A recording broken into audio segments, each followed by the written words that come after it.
السلام عليكم. عاملين ايه؟ تعالوا النهارده نتكلم عن موضوع مهم جدا. موضوعنا النهارده هو الفلوس. بس قبل ما نتكلم عن الفلوس، تعال نرجع بالزمن ورا شويه. قبل ما يبقى في فلوس كان في ايه؟ ايوه، زي ما انت رددت كده، كان عندنا حاجه اسمها مقايضه. يعني ايه كلمه مقايضه؟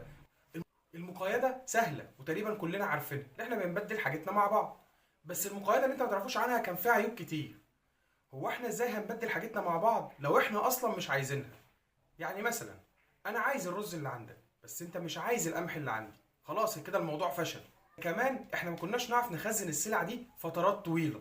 فهنا بدأ الناس تفكر بطريقة تانية، والطريقة التانية هي اللي احنا نختار سلع معينة يكون الناس كلها عايزينها ونبدأ نقيم بيها السلع التانية. وهنا اتجه انظارهم للمعادن، وبدأنا نشوف السلع دي في مجتمعات كتير، لا اما ذهب لا اما فضة لا اما نحاس، وانتشر التعامل بيهم بين الناس. عشان الدول تضمن نقاء المعادن ديت بدأت تختمها وتبين درجة